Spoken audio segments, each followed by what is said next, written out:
स्वागत है आप सभी का ई पोस्टल के एक नए लेक्चर में। और आज के लेक्चर में बहुत ही ज़रूरी, आप समझ लीजिए ये पार्ट जो हम करने जा रहे हैं वो इतना ज़रूरी है कि यहाँ से कई सवाल उठाए जाएंगे। ठीक है, हम आपको प्रीवियस ईयर के क्वेश्चन 2020 के क्वेश्चन कराने जा रहे हैं। यहाँ से हम जितने सर्कल के अवेलेबल है सभी के क्वेश्चन पेपर आपको सॉल्व कराएंगे और ये बहुत ही इंपॉर्टेंट है। ठीक है, अगर आप एग्ज़ाम में जा रहे हैं, आप सोचिए कि अगर आप जंग में जा रहे हैं, जितना ज़रूरी होता है आप लोगों को बंदूकें ले जाना, गोलियां ले जाना, उतना ही ज़रूरी होगा इसको पढ़ के जाना। ठीक है, यहीं से सवाल बन जाएंगे क्योंकि इससे बाहर कोई सवाल नहीं आएगा। तो 23 सर्कल है हमारे पास, जितना अवेलेबल होगा हम आपको करा देंगे। ठीक है, तो ये बहुत ज़रूरी है। कई लोग बोलेंगे हमें पीडीएफ दे दीजिए, हम पीडीएफ से पढ़ लेंगे, तो पीडीएफ बिल्कुल भी नहीं दिया जाएगा। आपको इसको लेक्चर की तरह पढ़ाया जाएगा ताकि चीज़ें हम समझा सके आपको, कहाँ से सवाल आया है, क्या सवाल है और कहाँ पे आपको ज़्यादातर ध्यान देना है पढ़ने के लिए। तो यहाँ से सिर्फ वीडियो लेक्चर दिया जाएगा और आपको ये पढ़ाई की तरह समझना है। ठीक है, अब इसको मत सोचिए कि प्रीवियस ईयर का क्वेश्चन है, ये आपका सिलेबस है, इसको समझिए। ठीक है, चलिए आंध्र प्रदेश के क्वेश्चन पेपर से हम शुरू करते हैं। सबसे पहले हमारा सवाल आया है, 50 क्वेश्चन हम सॉल्व करते हैं। ठीक है, ज़्यादा टाइम नहीं लेंगे। पोस्ट ऑफिस इसमें बताया जा रहा है, पोस्ट ऑफिस इंचार्ज जो होते हैं ग्रामीण डाक सेवक होते हैं। ग्रामीण डाक सेवक जिस पोस्ट ऑफिस के इंचार्ज होते हैं यानी ब्रांच पोस्ट ऑफिस, वो मिनिमम कितने घंटों के लिए खोला जाता है? तो 1 का जवाब क्या होगा? डी, 4 घंटों के लिए। तो सभी को पता है 4 घंटों के लिए खोला जाता है। सेकंड है हमारा फ्रैंकिंग मशीन। फ्रैंकिंग मशीन में कितनी डाई होती है, ये हमने सवाल आपको ऑलरेडी कराया था, आप याद कीजिए, पीओ गाइड 1 के सवाल है ये सारे। तो फ्रैंकिंग मशीन में कितनी डाई होती है आप सभी को पता है? 2 डाई होती है। देखिए, लाइसेंस डाई और वैल्यू डाई, ये 2 डाई होती है। ठीक है, तो 2 का सी होगा। तीसरे नंबर पे आता है पोस्ट ऑफिस और पोस्ट बैग का रेंट, अगर कॉम्बाइन, इन दोनों का कॉम्बाइन रेंट कितना होता है 1 साल के लिए? तो सभी को पता है ये होता है डी यानी 250। ठीक है, चौथा नंबर आता है, चौथा नंबर है हमारा main duty of letter box peon. Letter box peon का मेन काम क्या होता है? तो इसका आंसर होगा सी, इसका काम, क्योंकि इनका काम होता है लेटर बॉक्स के अंदर का जितना भी लेटर है वो सारे क्लियर करना। ठीक है, तो clear all outside letter boxes. ठीक है, लेटर बॉक्स को क्लियर करना इनका काम होता है। 5वां नंबर है हमारा postage due chargeable on the delivery. देखिए, कोई भी अनपेड ऑफिशियल पोस्टल आर्टिकल हो, अनपेड मतलब अवेतनिक, आप कह सकते हैं औपचारिक, जितने पोस्टल आर्टिकल होते हैं उसमें कितना रुपए टैक्स लगाया जाता है, ये सवाल है। तो इसका होगा दोस्तों सिंगल डेफिशिएंसी, बी होगा इसका आंसर। इसका मतलब है जितना डेफिशिएंसी यानी जितना कम रुपए दिया है उतना ही लिया जाएगा, इससे ज़्यादा भी नहीं, इससे कम भी नहीं, डबल भी नहीं, कुछ भी नहीं। ठीक है, जितना कम है उतना लिया जाएगा क्योंकि ये सरकारी है। ठीक है, 6ठे नंबर पे देखिए, 6 नंबर है हमारा फी चार्ज इशू और डुप्लीकेट पासबुक। अब डुप्लीकेट पासबुक का कितना हो गया है आप सभी को पता है? इसका आंसर है 50 रुपये। ठीक है, एएमपीसी का फुल फॉर्म आ गया, तो इससे आसान तो और कुछ आ ही नहीं सकता।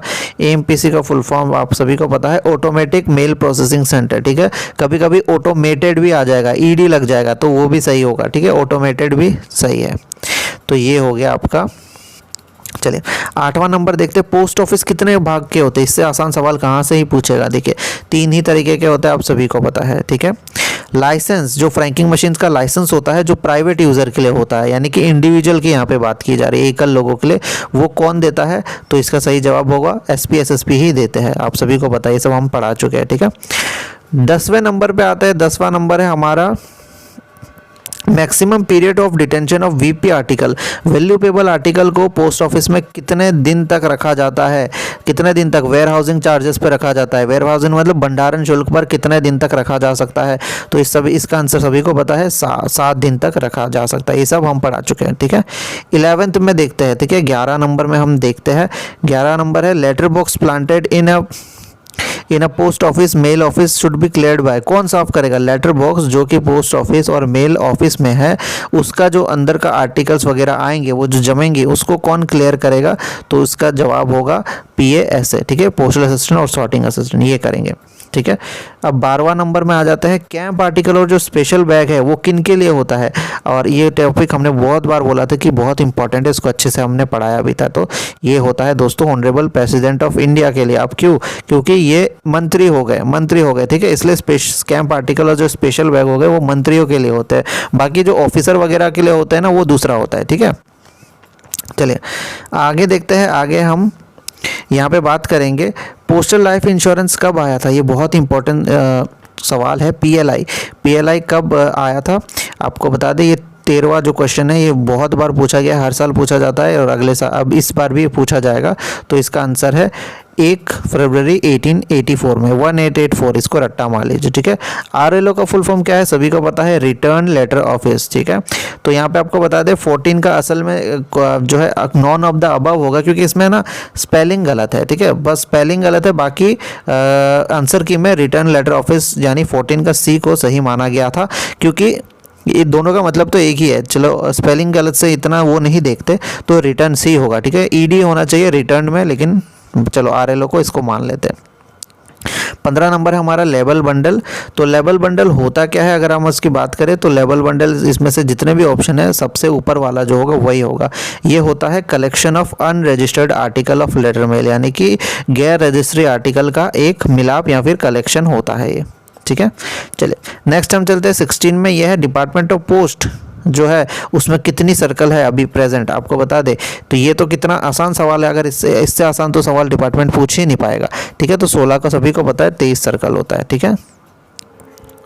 17 नंबर में आते हैं जो पोस्टल फ्रैंकिंग मशीन है, ये कैसी मशीन है, क्या करने के लिए है, तो आप सभी को पता है ये जो है स्टम्प मारने की मशीन है, तो ये सही हो जाएगा, ठीक है।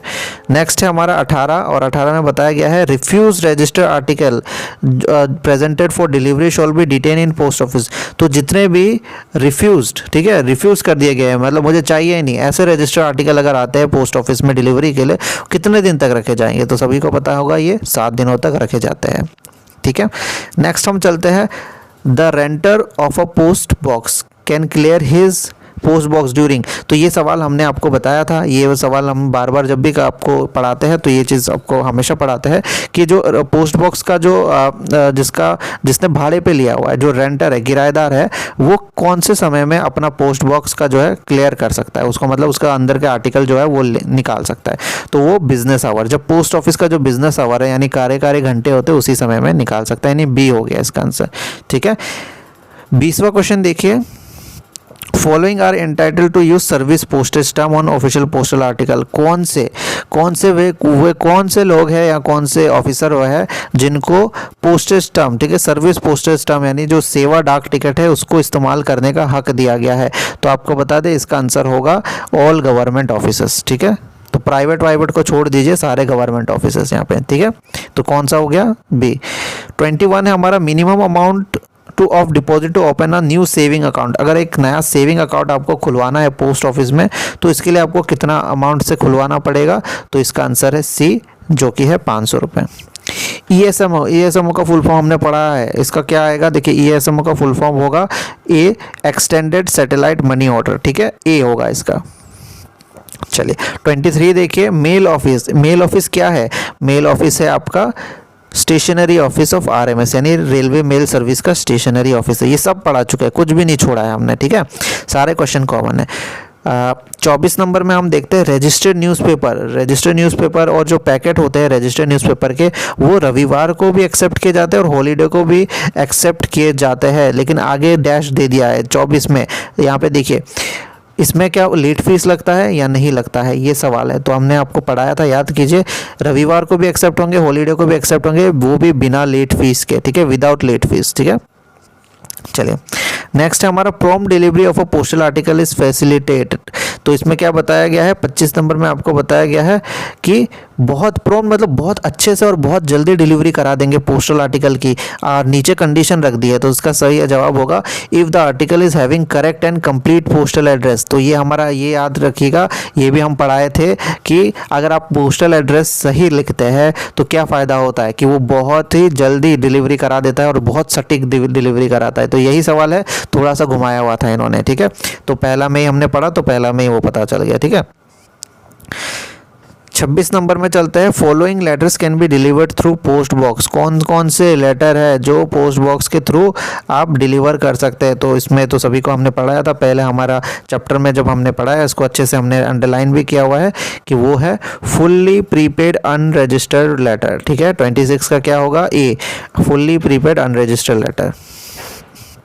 27 देखते हैं। ऑफिशियल पोस्टल आर्टिकल जो होता है उसके ऊपर कुछ सुपरस्क्रिप्शन यानी कुछ चिन्ह कुछ लिखा होना चाहिए। क्या लिखा होना चाहिए? OIGS, सभी को रट्टा होगा, ये होता है ऑन इंडिया गवर्नमेंट सर्विस। ठीक है, सिंपल सी बात है, ये सब आपको पढ़ा चुके हैं हम। 28 नंबर में चलते हैं। 28 नंबर में है the limit up to which single money order can be issued in post office. Post office में एक एकल मनी ऑर्डर कितने तक का इशू किया जा सकता है? तो 28 का सभी को पता है, 5,000 रुपये लिमिट है। एक GPO क्या होता है आपको बता दें, जनरल पोस्ट ऑफिस क्या होता है, हमने पढ़ाया था, थोड़ा अच्छे से याद कीजिए। तो GPO क्या होता है? एक हेड पोस्ट ऑफिस होता है जो हेड क्वार्टर और सर्कल के हेड क्वार्टर में होता है। तो D आप मार्क करेंगे इसमें। ठीक है, चलिए 30वें नंबर पे 30th नंबर में आते हैं। तो तीसरा जो 30 नंबर है इसमें बताया जा रहा है एक सॉर्टिंग ऑफिस क्या होता है। सॉर्टिंग ऑफिस में होता क्या है? तो इसमें बताया जा रहा है जो सॉर्टिंग ऑफिस है वो एक ऐसा ऑफिस होता है जो सॉर्टिंग मेल बैग को खोलता है और उसको डिस्पैच यानी प्रेशन भी करता है, उसको खोलता भी। तो उसमें C आंसर सही हो जाएगा। ठीक है, तो सॉर्टिंग ऑफिस जो होता है वो एक ऑफिस होता है, office which open and dispose sorting mail bags. ठीक है, 31 पे आइए। 31 पे है लुक एट दिस सीरीज। इसमें हमने एक सीरीज बना दिया गया है और इसमें बताया जा रहा है कि इसका अगला नंबर क्या होगा। तो ये सारे क्वेश्चन जो आएंगे ये सारे मैथ्स वगैरह के सवाल है, तो ये आपको सॉल्व कराया जाएगा अलग से। ठीक है, नेक्स्ट हम चलते हैं फाइंड। यहाँ पे हमने जो किया है ना, आज हम सिर्फ डिपार्टमेंटल और GK कराएंगे और मैथ्स का हमारा अलग से टीचर है, वो आपको मैथ्स का सॉल्व कराएगा। ठीक है, चलिए 33 में देखते हैं यूनिवर्सल पोस्टल यूनियन कब इस्टेब्लिश हुआ था। ये वेरी इंपॉर्टेंट क्वेश्चन है दोस्तों, और थोड़ा सा MTS के बाहर ही है फिर भी, क्योंकि ये फॉरेन पोस्ट से सवाल है, फिर भी हमने ये पढ़ाया था। यूनिवर्सल पोस्टल यूनियन जो 33 है उसका आंसर होगा 1874। ठीक है, GK में आ जाते हैं कि ताजमहल कौन से नदी के किनारे बसा हुआ है। तो ताजमहल जो है 34, इसका आंसर होगा B यमुना नदी। ठीक है, दिल्ली के करीब से गुजरता है ना यमुना नदी, आगरा में। ठीक है, अब आ जाते हैं दोस्तों रैम का फुल फॉर्म पूछा गया है, कंप्यूटर से एक सवाल आ गया है। ये भी ऑलमोस्ट आउट ऑफ सिलेबस ही कह सकते हैं, पर फिर भी जनरल क्वेश्चन है, GK में आप इसको ले सकते हैं। ठीक है, तो 35 का आप सभी को पता है रैंडम एक्सेस मेमोरी इसका जवाब होगा। इसके बाद मैथ्स के कुछ सवाल है। 37 है इंटरनेशनल वुमेन डे कब सेलिब्रेट किया जाता है। तो 37 का आंसर होगा B 8 मार्च को। तो ये सारी चीज़ें आप देख लीजिए। इसमें ना GK में कुछ टफ ज़्यादा आया नहीं है, सिर्फ सवाल ये पूछे जा रहे हैं सबसे बड़ा कौन सा है, सबसे छोटा कौन सा है, या फिर नदी कौन सी है, या फिर दिनांक पूछ दिया, डेट पूछ लिया, तो यही है। ठीक है, जैसे 38 में देखिए लार्जेस्ट सी, सबसे बड़ा सी कौन सा है, सबसे बड़ा जो समुद्र है कौन सा है, इसमें पूछा जा रहा है। तो 38 का आंसर जो होगा C होगा, पैसिफिक सी। इसके बाद मैथ्स के कुछ सवाल है। 41 में विक्टोरिया वाटरफॉल, ये जो वाटरफॉल है, ये जो झरना है, ये कहाँ पे है, विक्टोरिया वाटरफॉल कहाँ पे है। तो 41 का आंसर हो जाएगा यहाँ पे A साउथ अफ्रीका में। ठीक है, इंडियन कॉन्स्टिट्यूशन, इंडिया हमारा जो भारत का संविधान है, ये कब आया था अपने पावर में, एग्जिस्टेंस में। तो 42 का आंसर हो जाएगा A 26 जनवरी 1950 को। ठीक है, इसके बाद कुछ मैथ्स के भी सवाल है, यहाँ पे आप देख सकते हैं। पिन कोड वेरी इंपॉर्टेंट है, पिन कोड कब इंट्रोड्यूस किया गया था। तो 46 का आंसर है A, क्या होगा 15/8/1972। ठीक है, 47 में है जापान की करेंसी, मुद्रा क्या है जापान की। तो 47 का आंसर हो जाएगा C येन है। ठीक है, world consumer rights day, world consumer rights day कब मनाया जाता है। तो 48 का आंसर होता है C मार्च 15 को। ठीक है, इसके बाद ये दो मैथ्स के सवाल हो गए। चलिए, तो ये हो गया हमारा, ये पेपर 1 ही हम करेंगे आज, और इसमें बता दें हम मैथ्स और डिपार्टमेंटल करेंगे। तो डिपार्टमेंटल लगभग सारे कॉमन आए थे, हमने जितने पढ़ाए थे। अब जल्दी से असम का भी देख लेते हैं। असम का जो क्वेश्चन पेपर है थोड़ा सा उल्टा सीधा आ गया है, यहाँ से सब सीधा है, ये फर्स्ट पेज थोड़ा टेढ़ा आया हुआ है। ठीक है, फिर भी हम आपको समझा देंगे। ठीक है, पहला क्वेश्चन यहाँ पे पूछा गया है कि जो अकाउंट बैग होता है उसका मूवमेंट कौन से दो ऑफिस के बीच में होता है। तो ये सवाल हमने कुछ दिन पहले ही आपको समझाया था। ये हेड पोस्ट ऑफिस और उसके सब पोस्ट ऑफिस के बीच में होता है, यानी 1 का D होगा। सेकंड क्वेश्चन है नीचे में से कौन सा स्टेटमेंट गलत है। तो हमेशा याद रखिएगा, ये पहला क्वेश्चन अच्छे से पढ़िएगा। किसी में रहेगा स्टेटमेंट कौन सा सही है और किस में गलत है। इसमें लिखा है is not a correct statement. तो इसमें जो C को है ना कि cash back are due back, इसमें बताया जा रहा है जो कैश बैग होता है वो एक ड्यू बैग होता है। ड्यू बैग मतलब जो डेली इस्तेमाल किया जाता है, तो ये गलत है, कैश बैक को डेली इस्तेमाल नहीं किया जाता है। ठीक है, अब आगे बताया जा रहा है वो ऑर्डर बताइए जो सुपरिंटेंडेंट आरएमएस जो है, आरएमएस के सुपरिंटेंडेंट बता देते हैं सॉर्टिंग लिस्ट में कुछ बदलाव करने के लिए, यानी कि जो छटाई सूची है ना उसमें बदलाव करने के लिए। तो ये सबको ही पता है, इसका आंसर होगा ए ऑर्डर कहलाता है वो, ठीक है। और एक और होता है जो अपने सबऑर्डिनेट को ऑर्डर देता है जिसमें कि ड्यूटी के बारे में बताया जाता है, वो उसको बी ऑर्डर कहते हैं, ठीक है। तो ये हो गया ए ऑर्डर। नेक्स्ट है हमारा office where only closed bag, ऐसा ऑफिस जहाँ पे केवल जो क्लोज बैग होता है उसको प्राप्त किया जाता है और उसको डिस्पैच यानी प्रेषण किया जाता है, उसको क्या कहते हैं? तो इसका आंसर आप सभी को पता है, टीएमओ, ट्रांजिट मेल ऑफिस। चलिए यहाँ से ठीक है, यहाँ से हम अच्छे से पढ़ाते हैं। इसमें पता जा रहा है विच of the following is not associated with RMS, RMS से इनमें से कौन सा रिलेटेड बिल्कुल नहीं है। तो जो फिफ्थ होगा उसका आंसर होगा डी, जो नोडल पोस्ट ऑफिस होता है ना वो रिलेटेड नहीं होता। ऊपर के तीनों देख लीजिए, ये है सब record office, subsidiary sorting assistant और सेट ऑफ सेक्शन, ये तीनों ही आरएमएस से रिलेटेड है। पर जो नोडल पोस्ट ऑफिस होता है उसका काम कुछ और होता है जो हमने आपको पढ़ाया था, ठीक है। आगे देखते हैं, ये पोस्टल वॉल्यूम से सवाल आता है, ठीक है।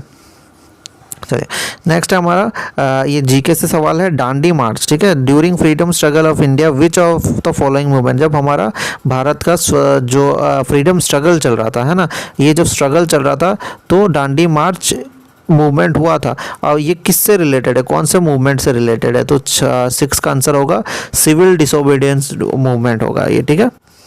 चलिए 7वां नंबर है, eight which place all India Muslim league was started, जो ऑल इंडिया मुस्लिम लीग है ना जो 1906 में शुरू हुआ था, ये कौन से जगह में हुआ था शुरू? तो ये इसका 7वां का आंसर आप सभी को पता होना चाहिए, 7वें का आंसर होगा डी, ढाका, ठीक है। नेक्स्ट है हमारा रिवर जो है Manas, is a tributary in which of the following river, तो इसमें मतलब जो मानस है, ये जो मानस नदी है वो कौन सी नदी का ट्रिब्यूटरी है? तो इसका 8वां का आंसर होगा सी, ब्रह्मपुत्र मानस नदी है, ठीक है। मानस असम का नदी भी है और असम में एक नेशनल पार्क का भी नाम है। आगे देखते हैं, eight which of the following hill eastern Ghat and western Ghat join, यानी इसमें पता जा रहा है जो ईस्टर्न घाट और वेस्टर्न घाट होता है वो कौन से जगह में ज्वाइंट होता है? तो 9वां का आंसर होगा नीलगिरी हिल्स में, ठीक है। Sufi philosophy is primarily based on the concept of the following, तो जो सूफी फिलोसफी है उससे रिलेटेड एक सवाल आया है, इसका आंसर होगा यूनिटी विद गॉड, यानी भगवान से एकता। नेशनल स्पोर्ट्स डे पे सवाल आ गया, तो जैसा हम बता रहे थे ना कि ये सब जो दिन साल में कौन कौन से महत्वपूर्ण दिनांक है वो सारे आपको याद करने हैं, दिन के बारे में ज़्यादा सवाल आते हैं, ठीक है। 11th है नेशनल स्पोर्ट्स डे, कब सेलिब्रेट किया जाता है? तो 11 का आंसर होगा डी, अगस्त 29, ठीक है। वो कौन इंसान थे जिनको सबसे पहले भारत में नोबेल प्राइज दिया गया था? तो 12 का आंसर होगा ए, रविंद्रनाथ टैगोर। तो आप देख सकते हैं यहाँ पे सवाल कहाँ से आ रहा है, सबसे बड़ा, सबसे छोटा, सबसे पहला, ऐसे सवाल ये सब आते हैं, ठीक है। 13 है vice president of India is ex officio chairman, जो हमारे वाइस प्रेसिडेंट होता है उपराष्ट्रपति, वो चेयरमैन होते हैं, एक्स ऑफिशियो चेयरमैन किसके होते हैं? तो 13वां का आपको पता ही है, राज्यसभा के होते हैं, ठीक है। चलिए आगे लिखा है, which article of Indian constitution describe right to freedom, यानी राइट टू फ्रीडम कौन सा आर्टिकल में इसका विवरण है? तो 14 का होगा आर्टिकल 19, ठीक है। देखिए एक सवाल यहाँ पे आ गया है, ये इस सवाल जो है आपका इथिक्स एंड मोरालिटी पे है, ठीक है। ये to have high sense of moral and ethical behaviour that earns respect of other one must be strong, तो इसका जो जवाब है, देखिए ये एक तरह का कहावत है और एक तरह का छोटा सा सवाल है।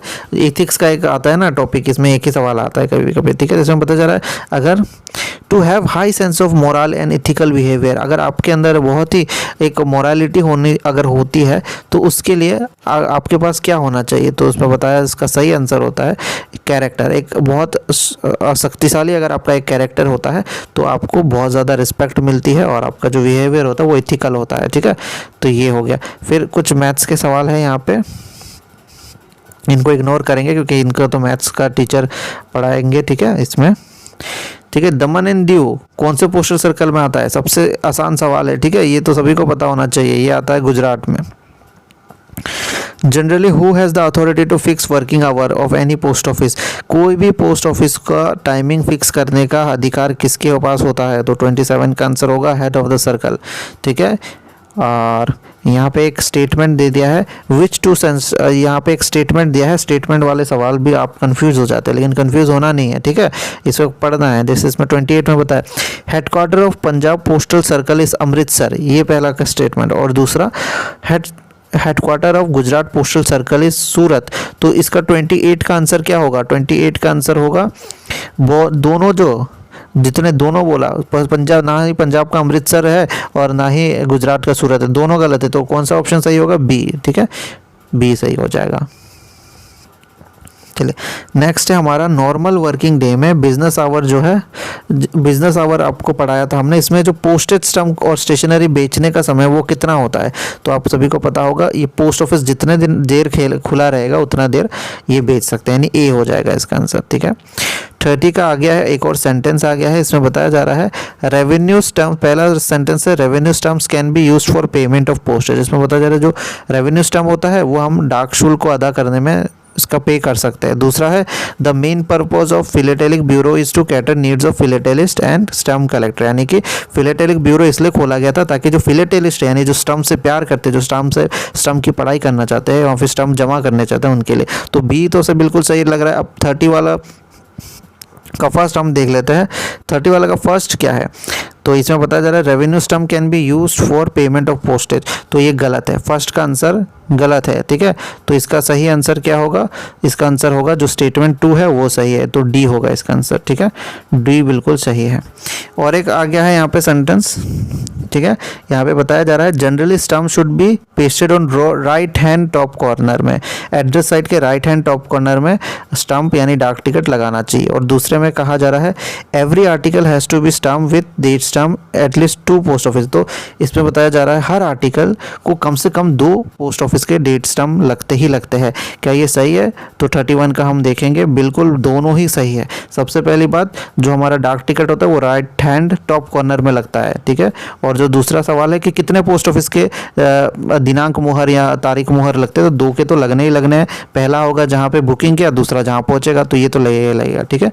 चलिए, तो बहुत आसान सवाल आता है एमटीएस में, ठीक है, बस आपको थोड़ा गहराई में पढ़ना होता है हमारे लेक्चर्स को। Of the following does not come under, इनमें से कौन सा प्रोहिबिटेड आर्टिकल के अंडर नहीं आ रहा है? तो इसमें बताया जा रहा है ऊपर के जितने भी है वो सारे प्रोहिबिटेड है। इसमें एक्सप्लोसिव बता दिया सबसे ऊपर, जो कि बिल्कुल ही प्रोहिबिटेड। एक्सप्लोसिव मतलब जो विस्फोटक होता है। शार्प इंस्ट्रूमेंट, ये भी जो है बिल्कुल प्रोहिबिटेड है। कोई भी जिंदा जानवर भी प्रोहिबिटेड है। लेकिन इसमें नीचे जो बताया जा रहा है गोल्ड कॉइन यानी सोने का सिक्का और बुलियन, अगर वो 10,000 से ऊपर का नहीं है तो वो अलाउड है, बिल्कुल अलाउड है। इसीलिए ये डी इसका आंसर सही होगा, ठीक है। चलिए, ऑफिशियल पोस्टल आर्टिकल, ठीक है, जब पोस्ट किए जाते हैं गवर्नमेंट ऑफिसर द्वारा, ठीक है, who is authorise to use service term must bear, देखिए जिसको सर्विस टर्म इस्तेमाल करने का, ये फिर से एक और सवाल आ गया, पहले भी आया था, ये आज ही के पेपर में आंध्र प्रदेश में भी आया था। तो ये तो कौन सा होगा? OIGS होगा, सिंपल सी बात है, ठीक है। एक और स्टेटमेंट आ गया है, स्टेटमेंट में बताया जा रहा है कि पोस्ट ऑफिस जो होता है, पोस्ट बॉक्स जो होता है वो फ्री में अवेलेबल होता है, पहली बात, ठीक है। और दूसरी बात, जो पोस्ट बॉक्स होता है वो सारे ही पोस्ट ऑफिस में आपको अवेलेबल हो जाएगा, BO को भी मिला ले इसमें, ठीक है। तो 34 का जो आंसर है इसमें होगा बी क्यों होगा? देखिए, क्योंकि दोनों ही स्टेटमेंट गलत है, ठीक है। पोस्ट बॉक्स के लिए आपको रेंट देना पड़ता है, और दूसरी बात जो पोस्ट बॉक्स की फैसिलिटी है वो केवल डिलीवरी पोस्ट ऑफिस में ही अवेलेबल होती है, ठीक है। चलिए, नेक्स्ट है हमारा 2 स्टेटमेंट दिया है 35 में, postal articles can be delivered even on indefinite address, यानी अनिश्चित पता जो होता है उसमें भी पोस्टल आर्टिकल डिलीवर्ड किया जाता है, बिल्कुल गलत है, बिल्कुल नहीं होता है, हमने पढ़ा है आपको। Pin code facilitates effective delivery of article, अगर आप पिन कोड देते तो बहुत सही आपका आर्टिकल पहुंच जाता है। क्या ये सही है? हाँ, ये तो बिल्कुल सही है, यानी सेकंड वाला सही है। तो 35 का आंसर जो होगा डी होगा, यानी सेकंड वाला सही है। Registration is an add on facility to provide security, visibility and special treatment of book article. इसमें पता जा रहा है अगर आप रजिस्ट्री करा लेते हैं तो आपका क्या होता है, बहुत अच्छी फैसिलिटी हो जाती है, सेफ्टी मिलती है, विजिबिलिटी मिलती है और अच्छा व्यवहार होता है। तो हाँ, ये तो सही बात है, लेकिन आगे क्वेश्चन है कि in which case registration is not compulsory, किस केस में रजिस्ट्रेशन कंपलसरी नहीं है। देखिए इंश्योर्ड आर्टिकल का ऊपर के तीनों का आपको करना ही करना पड़ेगा रजिस्ट्रेशन, ठीक है। इन विच केस और किसमें अलाउड मतलब ज़रूरी नहीं है, अनिवार्य नहीं है, तो उसका आंसर हो जाएगा करके आपको अच्छे से पढ़ना होगा। रजिस्ट्रेशन किस किस में अनिवार्य है, इंश्योर्ड आर्टिकल में बिल्कुल है, वैल्यूएबल आर्टिकल में बिल्कुल है, और कोई भी डी आप देख लीजिए, कोई भी पार्सल अगर 4 kg से ऊपर हो जाता है तो उसमें भी रजिस्ट्रेशन करना अनिवार्य है। लेकिन ये जो ब्लाइंड लिटरेचर है ये तो फ्री में पहुंच जाता है, इसमें कोई रजिस्ट्रेशन की जरूरत नहीं है, यानी सी हो गया इसका आंसर, ठीक है। नेक्स्ट है हमारा इंटरनेशनल ट्रैक पैकेट, ठीक है, वेरी इंपॉर्टेंट। ये जो है हमारे वेबसाइट से लिया गया है। इंटरनेशनल ट्रैक पैकेट जो होता है specially design to cater the needs of e commerce for cross border transaction. तो इसमें होता जा रहा है इंटरनेशनल ट्रैक पैकेट जो होता है वो क्रॉस बॉर्डर ट्रांजैक्शन के लिए होता है, ठीक है, यानी हमारे बॉर्डर के इस पार से उस पार के जो ई कॉमर्स फैसिलिटी देने के लिए होती है, ठीक है। तो इसकी जो मैक्सिमम लिमिट है वो कितनी है इसमें बताई जा रही है। तो 37 का आंसर होगा डी, पैकेट सब तो 2 kg, तो इसका इंटरनेशनल ट्रैक पैकेट का 2 kg लिमिट है, ठीक है। ये सवाल आने के चांसेस है। चलिए आगे है with international money transfer which of the following is not correct. इसमें बताया जा रहा है कौन सा करेक्ट नहीं है, 38 है। इसमें बताया जा रहा है इंटरनेशनल मनी ट्रांसफ़र से रिलेटेड कौन सा चीज़ सही नहीं है। तो इसमें बता दे maximum of $50,000 at a time can be transacted, ये वाला पॉइंट जो है सही नहीं है, बाकी ऊपर के तीनों सही है, ठीक है। Only inward personal remittance of India, सबसे पहली बात अगर इंटरनेशनल मनी ट्रांसफ़र की बात करें तो सिर्फ इंडिया में पर्सनल रेमिटेंस यानी जो निजी रेमिटेंस है वो अलाउड है। मैक्सिमम नंबर ऑफ ट्रांजैक्शन एक सिंगल द्वारा कैलेंडर ईयर में 30 होने चाहिए, ये भी हमने आपको पढ़ाया है। और अमाउंट जो है 50,000 तक का एक बेनिफिशियरी को कैश में पेमेंट किया जा सकता है। ऊपर के तीनों सही है, लास्ट का एक गलत हो गया, ठीक है। चलिए 39 है हमारा सुकन्या समृद्धि का जो सेकंड क्वार्टर था ना फाइनेंशियल ईयर का 2020-21 का, उसमें इंटरेस्ट रेट के बारे में पूछ लिया गया है, ठीक है। तो इंटरेस्ट रेट भी आपको याद करना पड़ेगा। तो इसका इंटरेस्ट करीब 7.6 था, ठीक है। माइस टर्म कब इंट्रोड्यूस किया गया था, वेरी इंपॉर्टेंट, यहाँ पे एक अलग से सवाल आया, आउट ऑफ सिलेबस नहीं कह सकते, फिर भी मतलब जनरल नॉलेज का ही है ये डिपार्टमेंट के, ठीक है। तो 40 में इसको कहेंगे, ये जो है सी होगा इसका आंसर 2011 में। फिलेटेलिक डिपॉजिट अकाउंट को मिनिमम कितने रुपए से खोला जाना चाहिए, तो ये हमने अच्छे से पढ़ाया हुआ है। 41 का आंसर होगा बी, 200 रुपये। और कितने तरीके के आरपीएलआई पॉलिसी है, पॉलिसीज़ कितनी है आरपीएलआई में, तो 42 का आंसर हो जाएगा बी, 6 तरीके की हमारे पास आरपीएलआई की पॉलिसीज़ है। चलिए पीएलआई इंश्योरेंस कवर जो है एक्सटेंड किया गया था फीमेल एम्प्लॉय यानी जो महिला कर्मचारी है उन तक, ये कौन से साल में किया गया था, ये थोड़ा सा आउट ऑफ सिलेबस क्वेश्चन आ गया। 43 का आंसर होगा सी, 1890। काफ़ी कम लोग ही इसको टिक मार पाएंगे। 44 का जो है सवाल है पोस्ट ऑफिस पासपोर्ट सेवा केंद्र, ये एक जॉइंट इनिशिएटिव है, यानी 2 डिपार्टमेंट मिलकर बनाया था, एक तो पोस्टल डिपार्टमेंट और दूसरा कौन सा होगा, क्योंकि ये पासपोर्ट है आपको याद रहना चाहिए एक्सटर्नल डिपार्टमेंट यानी सी, मिनिस्ट्री ऑफ एक्सटर्नल अफेयर्स का मिलके बनाया था इसको, ठीक है। चले नेक्स्ट है हमारा complete mailing solution right from mail preparation to mail delivery comes under, अभी हम पढ़ेंगे। 45 है हमारा, इसमें सवाल पूछा जा रहा है कि ऐसा कौन सा सर्विस है डिपार्टमेंट के पास जो पूरा कंप्लीट सोल्यूशन देता है, ठीक है, मेलिंग सोल्यूशन देता है मेल का बनाने से लेके मेल की डिलीवरी तक, तो ये है बिजनेस पोस्ट, ठीक है, ये हमने पढ़ाया था आपको।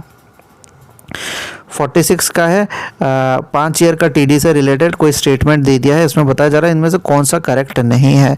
तो 46 का इसमें जो फर्स्ट वाला है ना, जो परसेंटेज है कितना रेट है वो गलत है, बाकी सब सही है, ठीक है। 47 है what is the tariff for local speed post up to 50 gram तक के लोकल स्पीड पोस्ट का टैरिफ कितना है, कितना रेट है, तो 47 का आंसर हो जाएगा 10 रुपये, ठीक है। तो ये हो गया आपका, सॉरी 10 रुपये नहीं 15 रुपये, ठीक है। In which city national philatelic museum, philatelic museum बहुत इंपॉर्टेंट सवाल है, इसके बारे में हमने पढ़ाया बार बार।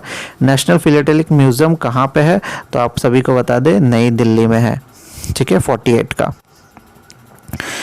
49 है हेड रिकॉर्ड ऑफिस, किससे रिलेटेड है इनमें से आप देखिए, तो 49 का जो होगा रेलवे मेल सर्विस होगा, ठीक है। अब लेबल बंडल से सवाल आ रहा है कि जो लेबल बंडल होता है इसमें से सबसे पहला स्टेटमेंट देख लीजिए, जो लेबल बंडल होता है उसको जब हम सॉर्ट करते हैं यानी जब हम छटाई करते हैं तो उसको सिंगल आर्टिकल मानते हैं हाँ या ना? तो उसका जवाब होगा हाँ, हमने पढ़ाया था आपको, ठीक है। लेबल बंडल में बहुत सारे आर्टिकल को हम मुंह, उसका जो मुंह है सामने की तरफ रखते हैं और बांध देते हैं उसको, लेकिन उसको जब मानेंगे तो एक ही मानेंगे। दूसरा है लेबल बंडल 3 तरीके के होते हैं, तो नहीं, 3 तरीके के नहीं होते, 2 तरीके के होते हैं। तो इसमें जो 50 का आंसर होगा सी होगा, यानी कि केवल 1 सही है।